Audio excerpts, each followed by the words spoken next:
Kita baca sama-sama Mazmur 118 ayat yang ke-6. 1, 2, 3. Tuhan di pihakku, aku tidak akan takut.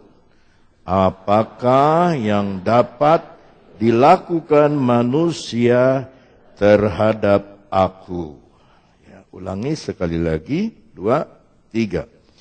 Tuhan,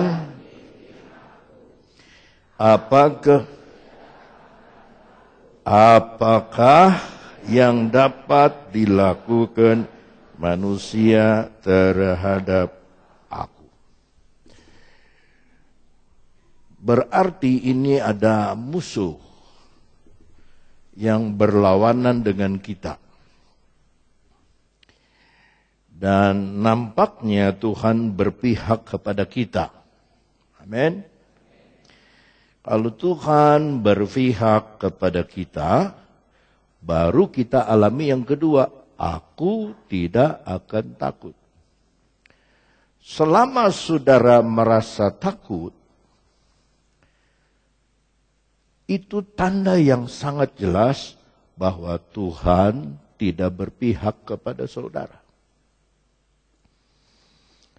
Ketika saudara merasa takut kehilangan sesuatu, takut kehilangan momentum, takut ini, takut itu tanda dari Tuhan bahwa Tuhan tidak berpihak kepada kita.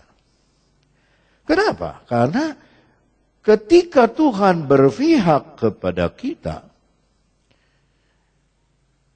akibat yang sangat jelas itu kita tidak akan takut. Haleluya. Nah sekarang yang meninggal ini umurnya tambah pendek. Kita baru kehilangan jemaat di Cianjur, usianya 59. Saya sangat sedih. Tapi tadi pagi jemaat di Jakarta pun meninggal. Biasa ikut doa malam di rumah. Umur baru 54 tahun. Bawa ke rumah sakit, tadi malam langsung meninggal. Jadi saya dengar kesaksian orang mengeluh, saya jatuh di mobil, jatuh gini, sakit pinggang, sakit tulang. Kalau masih hidup, kita harus senang sama Tuhan, puji Tuhan. Kita nggak jatuh di bus, nggak jatuh di ini, tapi mati. Makanya kita harus penuh ucapan syukur. Ketika saudara kecewa, ketika saudara takut, ketika saudara ini, itu satu tanda bahwa Tuhan tidak berpihak kepada kita. Pegang Mazmur ini dengan tali Alkitab, nanti kita kembali ke sana. Kita buka dulu Roma Fatsal 8 ayatnya yang ke-35.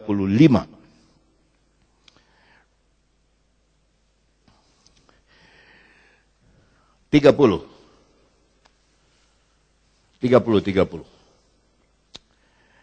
31 ini yang tepat. 31. Sebab itu apakah yang akan kita katakan? Semua dulu baca sama-sama. Sebab itu apakah yang akan kita katakan tentang semuanya itu sama-sama? Jika Allah di pihak kita, siapakah yang akan melawan kita?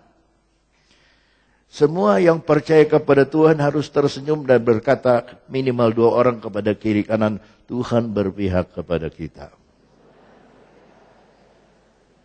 Jika Allah di pihak kita, bahasa Inggris, if God for us, who can against us? Bukan kita bangga karena Tuhan berpihak kepada kita. Kalau Tuhan tidak berpihak kepada kita, kita mau banggakan apa?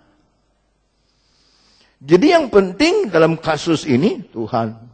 Bukan kita, bukan musuh kita, tapi Tuhan.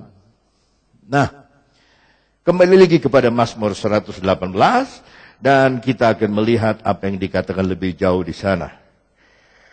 Tuhan di pihakku. Dalam bahasa Inggris, the Lord is on my side. I will not fear. Aku tidak akan takut. Yang percaya berkata amin. Lompat cepat-cepat, pegang dengan tali Alkitab, Mazmur 23 ayat 1. Mazmur 23 ayat 1.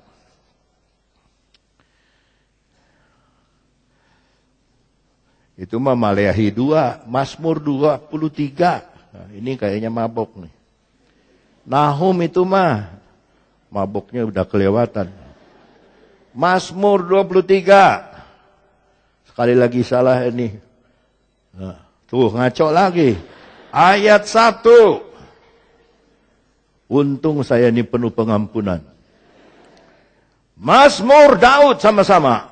Tuhan adalah gembalaku, tak akan kekurangan aku. Nah, di sini dibilang tak akan kekurangan. Di Mazmur 118, aku tak akan takut. Kalau saudara tidak kekurangan dan sudah tidak takut, ini hidup menarik sekali. Dari hari Senin saya tidak pulang-pulang. Tidak pulang ke Cianjur, karena hari Senin rapat, majelis daerah di Rengas Dengklok, langsung ke Jakarta. Hari Selasa di Jakarta. Hari Rabu rapat majelis pusat di Jakarta sampai malam. Ya. Hari Kamis ditahan oleh El Sadai satu malam, ada kebaktian El Sadai. Langsung hari Jumat ke Kerawang ada kebaktian berdasi, dimajukan ke minggu pertama karena minggu kedua itu Lebaran. Lalu habis di Berdasi jam 10 malam langsung ke Bandung. Di Bandung ditidurkan di Hotel Hyatt. Ya. Dan tadi malam saya khotbah di satu persekutuan yang berusia 8 tahun. Ini persekutuan rada aneh. Pemain musiknya 9, semua pakai topi koboi. Ya. Satunya ada banyak yang kenal saya tidak kenal mereka. Kok yoyo kumaha, ini siapa tahu saya enggak. Kumaha, orang baheula naik motor bebarengan. Masih sok naik motor kene, masih. Dia jero hate. Ya, masih malu, semua masih senang. Ya. Dan ini persekutuan dimotori, diawali oleh pemilik toko Jogja. Ya, di Bandung. Dia membuat satu persekutuan memberkati orang lain. Sekarang buka cabang di sana, buka cabang di sini, buka cabang di sini, buka cabang di sini. Kumpulkan uang, bikin kampung baru. Isi buku-buku, bikin lagi, kumpulkan uang, bikin kampung baru. Ya. Lambangnya bagus. Nah, minta saya yang khotbah di ulang tahun yang ke-8 itu. Di situ ada yang bersaksi. Bandingkan kesaksian ini dengan percobaan yang saudara alami. Berat mana ya? Ini bapak ini, istrinya nyeleweng. Dia bersaksi. Dia saksikan. Istrinya nyeleweng. Saya tidak bisa bayangkan di antara saudara yang istrinya nyeleweng. Ya. Itu membawa dia sama Tuhan. Istrinya nyeleweng karena dia cinta istrinya, dia tidak ada protes. Tapi istrinya ini sudah pikir jauh, minta bagian. Dia susah-susah kumpulkan duit, kasih bagian, minta lagi, kasih lagi, minta lagi. Karena dia ingat anak saja, dia kasih. Sampai dia menemukan Yesus. Dia bilang, kalau orang dunia kayak gini, larinya itu ke narkoba atau ke perempuan. Tapi Tuhan alihkan saya kepada pekerjaan. Maka dia seorang yang menawarkan jasa. Di Bali ada yang mau bikin hotel, tolong gambarin, dia menawarkan jasa gini-gini. Diterima. Sampai berkatnya berkelimpahan. Tapi dia bilang berkat yang terbesar yang saya dapat dari Tuhan. dia bisa ngampuni istrinya.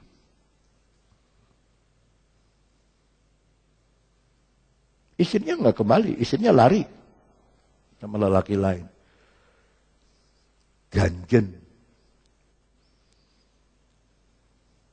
Itu bedegong, merkedewang, beluku sutun, udah campurin semua satu di situ. Centil, ganjen, belekek, asin, berwek, ya, udah wekdut, semuanya ada di situ. Jadi saya bilang, aduh Tuhan, terima kasih ada orang yang seperti ini. Nah, saya dapat khotbah ini karena kesaksian orang itu. Tahukah saudara bahwa setiap kita, ulangi, mempunyai Yudasnya sendiri. Ulangi. Yesus kan ada Yudas tuh. Siapa kita kalau tanpa Yudas? Yesus berkata seorang murid tidak akan lebih dari gurunya. Jadi untuk setiap kita ada Yudas. Dia bisa duduk sehidangan dengan kita.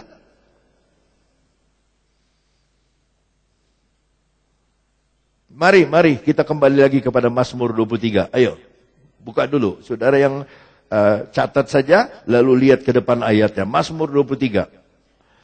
Ayat keempat. Sekalipun aku berjalan dalam lembah kekelaman, aku tidak takut bahaya, sebab engkau besertaku, gadamu dan tongkatmu, itulah yang menghiburkan aku. Ayat 5. Engkau menyediakan hidangan.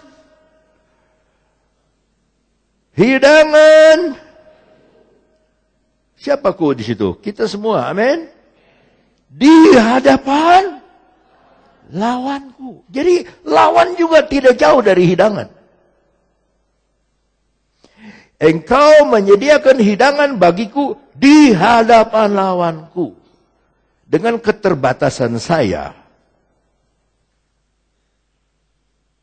mau menyampaikan apa yang Tuhan nyatakan kepada saya dari berbagai sumber.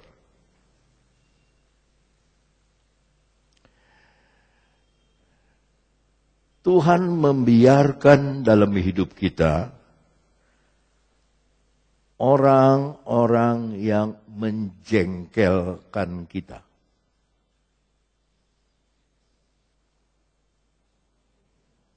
Nggak ada yang bilang amin. Coba yang sini. Ada yang bilang benar. Ya, tapi amin mah nggak ada. Oh, ya. Bahkan yang memusuhi kita. Enggak dalam kontrak. Ya. Nah, saya yang baptis Bapak itu 19 tahun yang lalu, dia sudah punya anak gadis umur 18 tahun dan anak laki umur 14 tahun.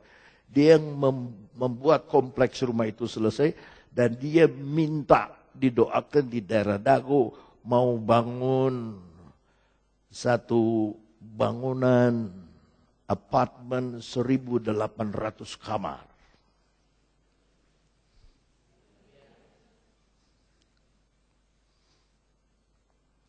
Engke arek ngabangun 1.800 kamar.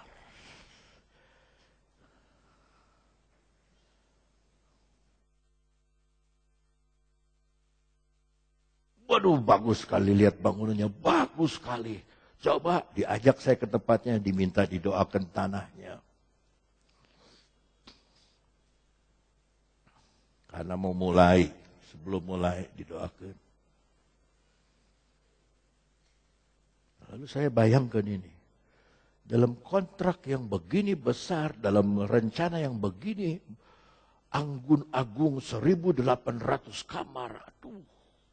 4 bangunan.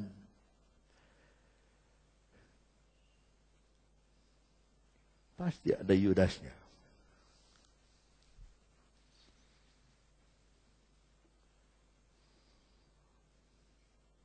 Tetapi ini hiburan dari Tuhan.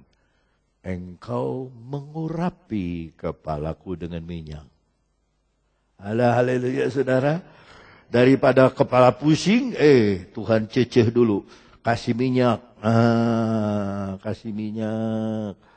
Ya, zaman dulu saudara yang lagi kurang obat, belum ada iklan. Kalau ada yang mimisan, ya cocokin sama daun sirih, ininya diceceh sama air. Haleluya, diceceh. Saudara mau diceceh? Nggak ada yang jawab. Saudara mau diceceh?